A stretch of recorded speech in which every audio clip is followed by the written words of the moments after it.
안녕하세요. 오늘도 사연 살롱을 찾아주셔서 감사합니다. 50대 후반 남성입니다. 저는 얼마 전에 부모 형제와 절연을 했어요. 그게 무슨 자랑이라고 이런데 사연까지 보내냐 하시겠지만 제가 이러는 데에는 이유가 있어요. 바로 제 아내 때문이죠. 제 또래의 남자들 대부분이 그렇듯 저 역시 가부장적인 집안에서 나고 자라 남자는 울면 안 된다는 가르침과 부엌에 들어가면 큰일이 나는 걸로 배우고 자랐어요. 그래서 집안 여자들 간의 일은 알고도 눈 감는 게 남자다운 거라고 믿고 살았죠. 제 아내 속이 썩어 문드러지는 줄도 모르고 말이에요. 그렇다고 제 아내를 대신해 억울한 마음을 공개적으로 하소연하려고 사연을 보내는 건 절대 아닙니다. 그런 거라면 제 아내가 직접 나서서 사연을 보냈겠죠. 아내와 제가 만난 건 30대 초반 무렵이었어요. 잘난 두 형에 비해 공부에 소질이 없었던 저는 고등학교를 졸업하고 아버지를 따라 고향에서 농사를 짓고 있었어요. 지금도 그렇지만 당시에도 농사를 짓는 남자는 인기가 없었죠. 그래서 서울로 올라간 친구놈들은 다들 결혼해 자식까지 있는데도 저만 여전히 노총각 신세였어요. 막내 아들이 총각 귀신이 될까봐 한 걱정이었던 어머니께선 보는 사람마다 제 선자리를 부탁하셨고 그렇게 맞선 상대로 낳은 사람이 바로 제 아내예요. 아내는 조그마한 체구에 화장기 없이 앳된 얼굴을 하고 있었어요. 커다란 눈을 동그랗게 뜨곤 제 얘기 하나하나에 귀 기울이고 있는 모습이 어찌나 사랑스럽던지 나도 모르게 입꼬리가 위로 올라갈 정도였죠. 아내는 한참 제 얘기를 듣더니 어렵게 얘기를 꺼냈어요. 제가요, 실은 드릴 말씀이 있어요. 저 결혼 못해요. 제가 돈을 벌어야 하거든요. 우리 집 가장이니까. 아내는 자신이 일하는 옷가게 사장님이 하도 나가보라고 강요해서 어쩔 수 없이 나오긴 했지만 자신은 아직 결혼할 생각도 없고 집안 사정상 그럴 처지가 아니라고 했어요. 그 말을 들으니 순간 화가 나더군요. 이런저런 핑계를 다 떠나서 실상은 내가 농부라서 퇴짜를 놓으려는 게 분명하다고 생각했으니까요. 그래서 퉁명스럽게 말했어요. 나 참 그렇게 안 봤는데 순영씨 참 영악한 사람이네요. 그냥 농사 짓는 남자 싫다고 하면 될 일이지 뭘 집안 사정까지 운운하며 퇴짜를 놓습니까? 저도 됐습니다. 나요. 비록 시골에서 농사 짓는 별 볼 일 없는 총각이지만 그래도 자존심은 있어요. 결혼 못해 안달난 사람 아니라고요. 그러니까 사람 무시하지 말아요. 그러자 아내는 커다란 눈에 눈물이 그렁그렁해서는 손사래를 치며 아니라고 하더군요. 아니에요. 그런 게 아니라 제가 정말 결혼할 형편이 안 돼서 그래요. 저희 집 사정이 좀 그렇거든요. 주인 아주머니가 자세한 걸 말씀 안 드려서 모르시겠지만 정말 그럴 이유가 있어요. 거짓말이 아니라고요. 아내는 치맛자락을 두 손으로 꼭 움켜쥐곤 한참을 울먹였어요. 그리고는 힘겹게 말을 이어갔죠. 저희 언니는 정신지체자예요. 그 말을 듣는 순간 망치로 머리를 맞은 것처럼 멍해지더군요. 내가 실수했다 싶었으니까요. 아내는 홀어머니 밑에서 10살 터울의 언니와 함께 자랐고 철도 들기 전부터 언니의 보호자가 돼야 했다더군요. 여자 혼자 몸으로 두 딸을 먹여 살려야 했던 장모님은 품팔이부터 방울장수까지 안 해본 일이 없을 정도로 밤낮 없이 뛰어다녀야 했어요. 어렸던 아내는 돈을 벌러 나간 엄마를 대신해 다 큰 언니를 돌봐야 했고요. 자기도 한창 엄마 손이 필요한 나이였는데 말이죠. 동네 사람들은 이런 가여운 처지를 보고도 도와주기는커녕 툭 하면 처형한테 몹쓸 짓을 하기 일쑤였고 동네 코올리개들은 처형과 제 아내를 놀리고 괴롭혀댔던 거예요. 아내는 혼자서 그걸 막아내야 했죠. 누구도 자매를 도와주지 않았으니까요. 뿐만 아니라 일을 다니는 엄마를 대신해 집안 살림까지 해야 했으니 고생은 이루 말할 수 없을 정도였죠. 씨는 인간이 감당할 수 있는 시련만 준다고 하던데 제 아내가 살아온 인생을 보면 그것도 아닌 것 같습니다. 아내가 초등학교 5학년이던 무렵 장모님은 처형을 이웃마을로 시집을 보냈어요. 처형보다 나이가 무려 17살이나 많은 남자였죠. 그럼에도 시집을 보냈던 건 제 처의 고생을 조금이나마 줄여주려고 그랬던 것 같습니다. 매파는 남자가 5년 전 아내와 사별하고 중학생 아들과 단 둘이 살고 있다고 했는데 막상 시집 가보니 다 거짓말이었던 거예요.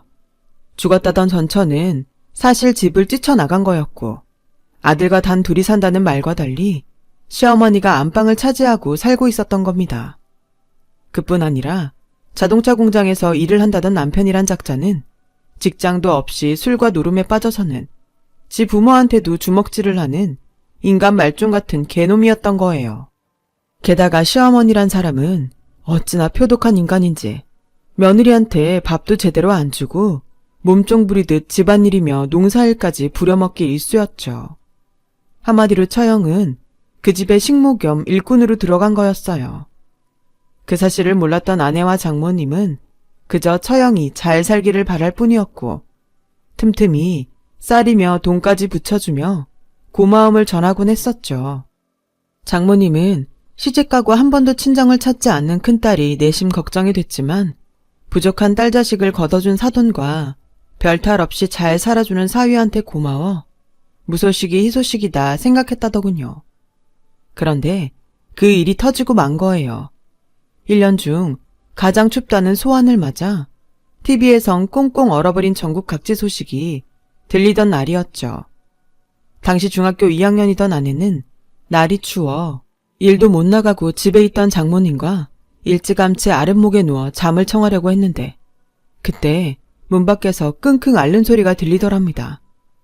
들짐승인가 싶어 외면하고 자려는데 희미하게 순영아 하고 부르는 소리가 들려서 나가보니 한겨울에 혹겹 차림으로 피칠갑을 한 처형이 마당에 쓰러져 있더라지 뭡니까.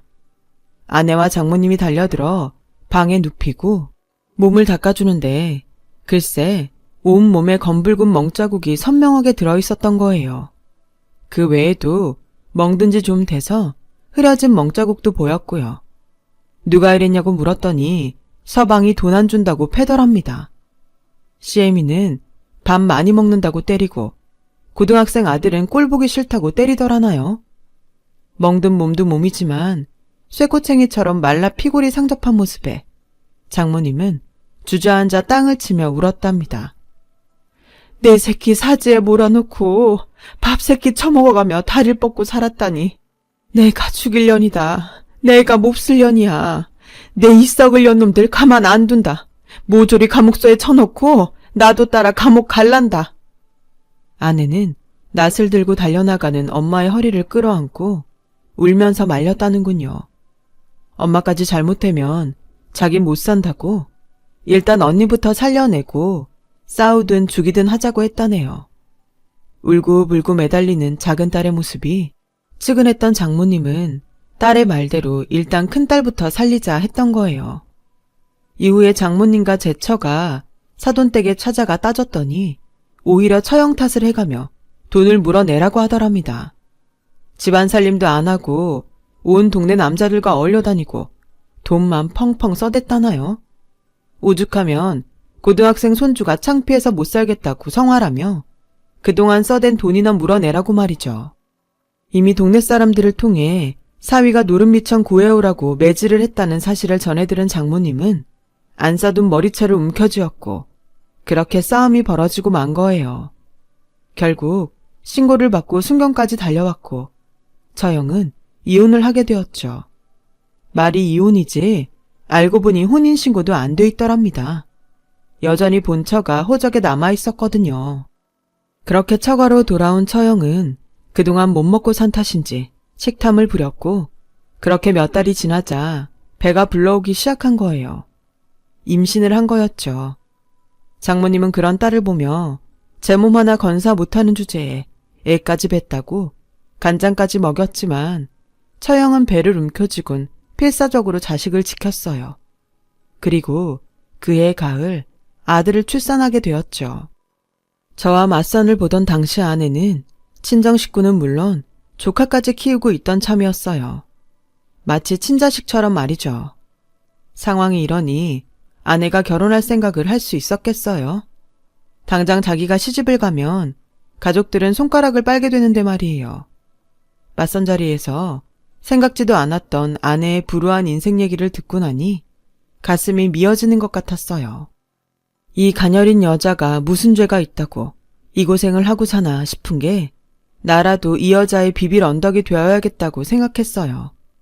그래서 덥석 손을 잡고는 결혼하면 처가 식구는 물론 조카도 내 자식처럼 키워줄 테니 다시 한번 생각해달라고 부탁했어요. 그러자 아내가 깜짝 놀라더군요. 내심 갈등이 되는 모양이었어요. 그래서 쇳불도 당김에 빼라고 바로 사귀자고 얘기를 했어요. 일단 만나보고 정 아니다 싶으면 그때 그만둬도 되지 않겠냐고 말이죠. 그렇게 1시간 동안 끈질긴 구애 끝에 우리는 연애를 시작하게 되었어요. 평생 가족들 건사하느라 연애 한번 못 해본 아내는 저와 함께하는 모든 게 처음인 여자였어요. 극장에서 영화를 보는 것도 처음이고 유원지에서 오리배를 타는 것도 처음이었죠. 별것도 아닌 솜사탕 하나에 세상을 다 가진 것처럼 기뻐하는 이 여자가 너무 사랑스러웠어요. 내 옆에 두고 평생 웃고 살게 해주고 싶더군요. 그래서 만난 지 1년 만에 청혼을 했고 부모님께 이 사실을 말씀드렸어요. 그랬더니 집에서 난리가 난 거예요. 특히 선자리를 만든 어머니가요. 이런 미친놈! 세상에 여자가 없어서 그런 걸 신부감으로 들여? 내 나중에야 그 집안 사정 듣고는 옷가게 주인 여자 머리채를 잡으려다 참았다. 어디 그런 집구석을 우리 집에 들이대? 너 정신 차려라. 내 눈에 흙이 들어가기 전까지는 이 결혼 절대 안 되니까 마음 접어. 집안이 무슨 상관이에요. 이 사람 정말 괜찮은 여자라고요. 착하고 부지런하고 부모님 위할 줄 아는 여자예요. 이런 사람 또 없어요. 어머니가 반대하셔도 저 결혼할래요. 이 여자 절대 안 놓쳐요. 그 바람에 어머니는 머리를 싸매고 누웠고 서울에서 두 형들까지 번갈아 전화를 해가며 절 회유하러 들었어요. 하지만 그러면 그럴수록 결혼에 대한 의지만 불타올랐죠. 왜 그렇잖아요. 옆에서 반대하면 더 하고 싶은 심리요. 그러자 보다 못한 아버지께서 아내를 한번 만나보자고 하시더라고요. 그래서 나를 잡아 읍내 다방에서 만나기로 했어요. 아버지와 마주한 아내는 손가락을 바르르 떨면서 고개를 숙인 채 앉아 있었어요. 누가 보면 죄짓고 벌 서는 줄로 알았을 거예요. 아버지 뜻에 따라 저는 멀찌감치해서 두 사람의 모습을 지켜보고 있었는데 한참 얘기를 나누던 아내가 울음을 터뜨리지 뭐예요. 그래서 벌떡 일어나 달려갔어요. 그리곤 아버지, 도대체 뭐라고 하신 거예요? 이 사람이 뭘 잘못했다고 울리냐고요? 혼내시려거든 저를 혼내세요. 이 가여운 사람 눈에서 눈물 뽑지 마시라고요. 그러자 아내가 제 손을 잡으며 이러지 말라고 아버님한테 뭐 하는 짓이냐며 안달을 하지 뭡니까? 그러자 아버님이 그러시더라고요. 이놈아, 넌 그놈의 성질부터 죽여. 전후 사정도 모르고 날뛰지 말고. 아가, 그럼 어머니께는 일간 찾아뵙겠다고 전하거라. 네? 아버지 그게 무슨 말씀이세요? 이놈아, 혼인을 하려면 상견례는 해야 할 거 아니냐. 내 할 말은 끝났으니 나머지 얘긴 둘이 하도록 하고 먼저 일어나마. 걱정과는 달리 아버지께선 바로 결혼 승낙을 해주셨어요. 훗날 아내한테 그날 아버지께서 뭐라고 하시더냐고 물었더니 아버지께서 기특하다고 하시더래요. 지금껏 살면서 세상 사람들한테 손가락질이나 받았지 따뜻한 위로는 처음이라서 그렇게 눈물이 나더랍니다. 그 말을 들으니 제 아버지지만 참 멋진 분이란 생각을 했습니다. 아버지의 허락 덕분에 우리는 그의 봄에 식을 올릴 수 있었어요. 어머니께선 결혼식 당일까지도 식장에 안 가겠다고 버티셨지만 결국 아버지 불효령에 혼주석에 앉으셨어요. 게다가 아버지께서 분가를 허락해 주신 덕분에 우린 따로 나와 살 수 있었어요. 그렇게 별 탈 없이 결혼 생활을 하게 되었는데 또 하나의 난관에 부딪혔지 뭡니까? 바로 아내의 조카 문제였죠. 결혼 전에 조카를 아들처럼 데리고 살겠다고 하던 약속을 지키려고 처가에 들러 당시 국민학생이던 조카를 데리고 왔는데 어머니께서 그 사실을 알곤 제가 밭에 나간 사이 득달같이 달려와선 제 아내를 잡기 시작한 거예요. 누나와 함께 말이죠. 아버지와 함께 밭일을 하고 있는데 눈물 범벅이 된 조카가 우리 이모 죽는다고 달려왔더라고요. 집에 달려가 보니 어머니께서 아내의 진보다리를 마당에 던지고 계셨어요. 니년이 뭔 말로 시아버지를 속였는지 몰라도 나는 안 속는다. 네 속에 들어있는 능구렁이 내 눈엔 훤히 보이거든. 그러니까 당장 네 집에서 나가. 하다 이젠 병신 언니 자식까지 내 아들한테 떠넘기려 들어? 어림도 없다 이년아. 하긴 니년 애미가 그 모양인데 딸년이 뭘 보고 배웠겠니? 부족한 딸년 시집 보내면서 장롱 한 짝도 안 들려보내는 게 애미냐? 네, 그동안 며느리를 둘이나 들였지만 너처럼 맨몸으로 들어온 건 없었다. 대학까지 나오고도 바리바리 싸들고 오는데 니깎게 뭐가 잘났다고 그깟 몸뚱아리 하나 딸랑 들고 들어와? 그래놓곤 조카까지 끼고 살겠다고? 여들의 삶은 호박에 이 안 들어갈 소리 그만하고 어서 나가! 안 나가! 어머님, 제발 한 번만 이해해 주세요. 조카만 데리고 살게 해주시면 제가 뼈 빠지게 열심히 일해서 어머님 아버님 극진히 모실게요. 그러니 제발 한 번만 봐주세요. 옳게 시부모님 극진히 모시는 건 당연히 해야 하는 일이야. 그걸 가지고 생색내듯 말하면 안 되지. 정 조카를 데리고 살겠으면 매달 다만 얼마라도 시댁에 돈을 내놓든가. 그런 성의도 없이 무조건 이해해달라고 하는 건 너무 뻔뻔하지 않아? 그 말에 아내는 죽다 살아난 사람처럼 얼마를 드리면 되겠냐고 물었어요. 그러자 어머님은 쌀 한 가마니 정도는 돼야 하지 않겠냐고 하셨고 누나는 1년 내에 2번은 받아야 한다고 했어요. 그때였죠. 아버지께서 그 소리를 듣고는 벼락같이 소리를 치셨어요. 이게 무슨 짓들이야? 누구한테 돈을 받아? 어떻게든 살아보겠다고 발버둥 치는 애들한테 뭐라도 해줄 생각은 못하고 돈을 받아? 이 망할 여편네 같으니라고 당장 나오지 못해. 그리고 넌 출가 왜이니? 왜 내 며느리한테 이래라 저래라야? 네 시부모님한테 가서 며느리 노릇이나 똑바로 하고 살아. 그리고 결혼 전에 이미 끝난 얘기니까 앞으로 조카 문제는 꺼내지 마라. 당신이 키워줄 거 아니면 새아기한테 아무 소리 하지 말란 말이야. 알아들어? 당장 나와. 너도 어서 네 집에 가. 어머니는 이번 일만큼은 절대로 양보 못하겠다고 버티셨지만 아버지께서 제주도 여행을 시켜주시기로 하자 못 이기는 척 양보해 주셨어요. 그렇게 처조카는 우리 집에서 살 수 있었어요.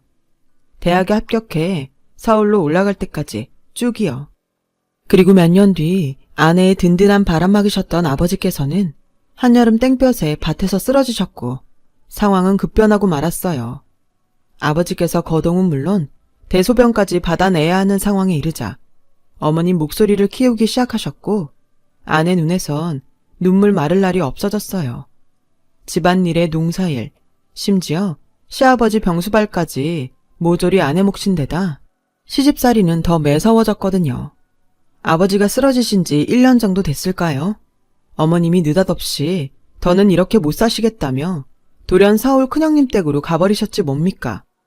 널 그렇게 애지중지하던 분 아니냐? 네가 양심이 있다면 네 시아버지 병수발은 네가 맡아서 해야지. 안 그러니? 난 이제 나이도 들고 힘이 붙여서 더는 못하겠으니 네가 네 시아버지 모시고 살아라. 그간 네 친정 식구들 먹여 살리느라 우리 집 곳간을 좀 털어갔니? 그러니 너도 성의를 보이란 말이다. 알겠니? 그럼 난 이만 가보마. 그날 이후 아내는 내리 7년을 아버지 병수발을 하며 살았어요. 대소변을 받아내는 건 물론이고 제가 없을 때는 아버님 목욕까지 혼자 시켜드리곤 했어요. 싫다는 말 한마디 없이 말이죠. 곁에서 지켜보는 제가 다 미안할 정도였죠. 그러는 동안에도 어머니는 물론 형님 내외는 1년에 한두 번 들여다보는 게 고작이었어요. 와서는 아버지 얼굴이 안 좋아졌네 어쩌네 이딴 소리나 하고 병수발 드는 제 아내한테 고마워하기는커녕 마치 당연히 해야 하는 일인 것처럼 떠들다 가곤 했어요. 제가 한마디 하기라도 하면 그간 친정 식구들 건사한다고 빼돌린 돈이 얼마야. 조카 데려다 키운다고 그 비싼 대학 등록금까지 대주고 그게 다 누구 돈이냐고.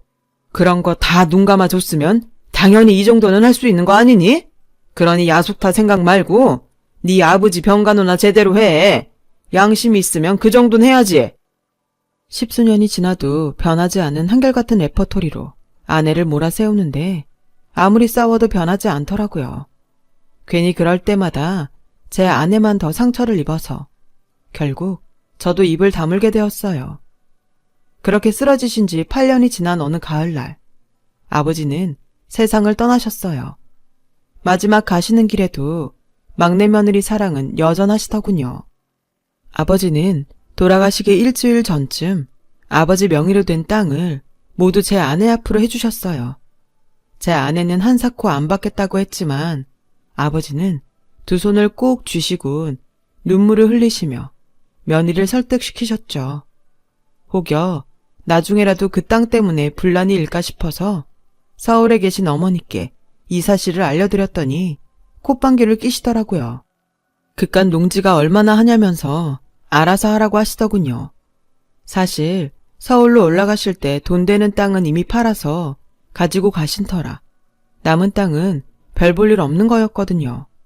그래서 형들과 누나도 별 말 없이 넘어가는 분위기였어요. 그렇게 아버지께서 돌아가신 지 3년이 지났어요.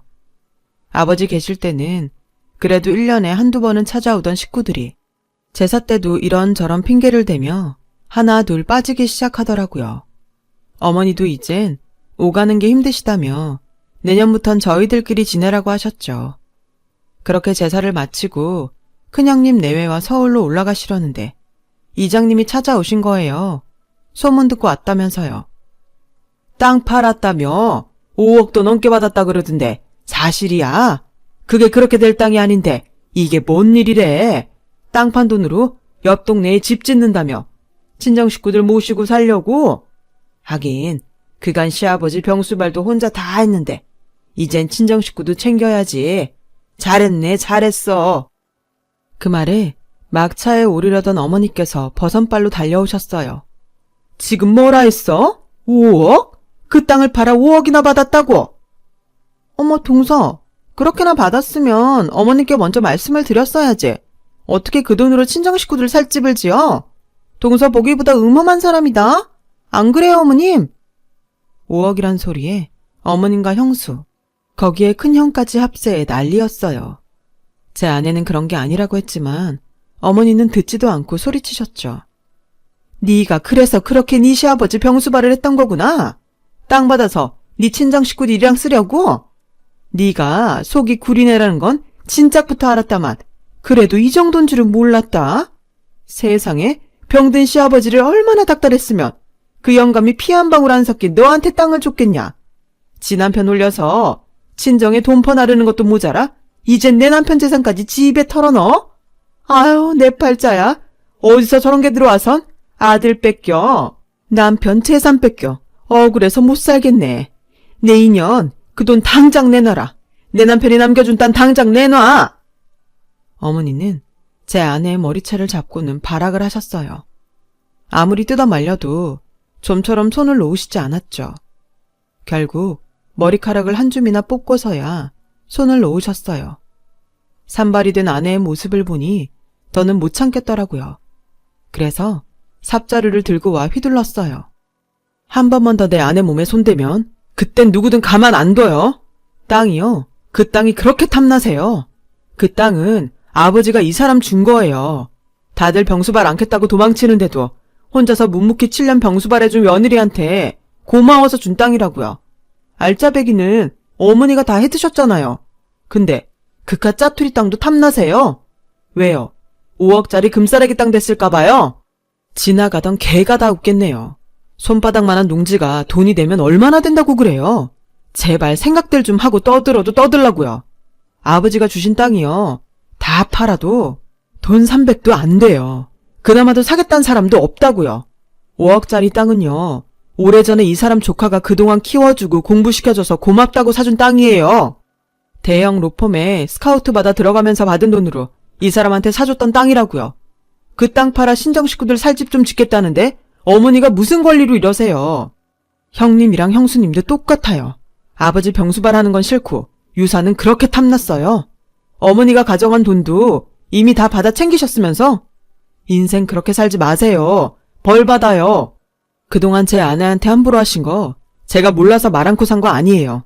제가 한마디 하면 10마디 100마디로 제 아내 가슴에 비수를 꼽아대니까 입 다물고 있었던 거라고요. 근데요, 저 더는 그렇게 못 살겠습니다. 이 사람 속이 썩어서 시궁창이 됐어요. 어쩌면 인간들이 하나같이 그럽니까? 가여운 사람 손 한번 잡아주지 못할 망정 어떻게 20년이 되도록 사람을 종년 부리듯 하냔 말입니다. 제 집에서 부리는 종도요, 품삯은 주고 부립니다. 근데 어머님이랑 형님들은 언제 한번 이 사람한테 10원 한 장 주고 부렸습니까? 7년을 시아버지 병수발에 농사일에 제사까지 맡겨놓고서 뭘 해줬냐고요. 그래놓고 돈 뺏어가겠다고 머리채를 잡아요. 저요, 다 받아낼 겁니다. 당신들이 내 아내를 부려먹은 만큼 다 돈으로 쳐서 받아낼 거라고요. 어머, 서방님, 우리가 부려먹긴 언제 부려먹었다 그러세요? 동서가 알아서 자기 처지가 그러니 헌신한 거죠. 그걸 어떻게 돈으로 받아요? 말도 안 되는 소리 그만하세요. 지나가던 개가 웃겠어요. 아무리 시골에서 농사짓는 농부라지만 어쩜 몰라도 그렇게 모를까? 몰라요? 네, 저야 모를 수 있죠. 근데요, 제 처조카가 변호사 아닙니까? 그래서 그 조카한테 맡길라 그럽니다. 독박 부양도요, 법적으로 부양비 신청을 할 수 있다는 정도는 저도 압니다. 나머지 제가 모르는 부분은 처조카가 알아서 해주겠지만 말입니다.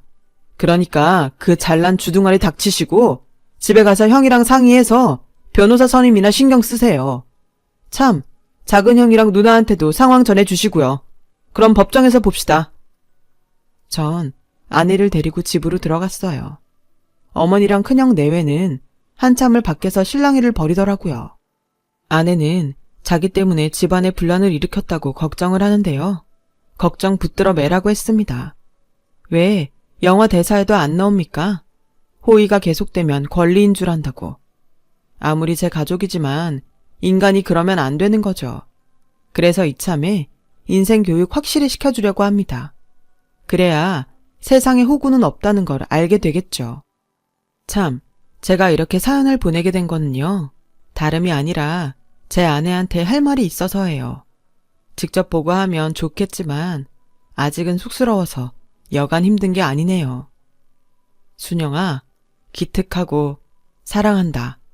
남은 인생은 내가 당신의 바람막이가 돼줄 테니까 아무 걱정 말고 내 품에 딱 붙어서 살아. 알았지? 고맙고 존경합니다. 지금까지 제 사연을 들어주셔서 감사합니다.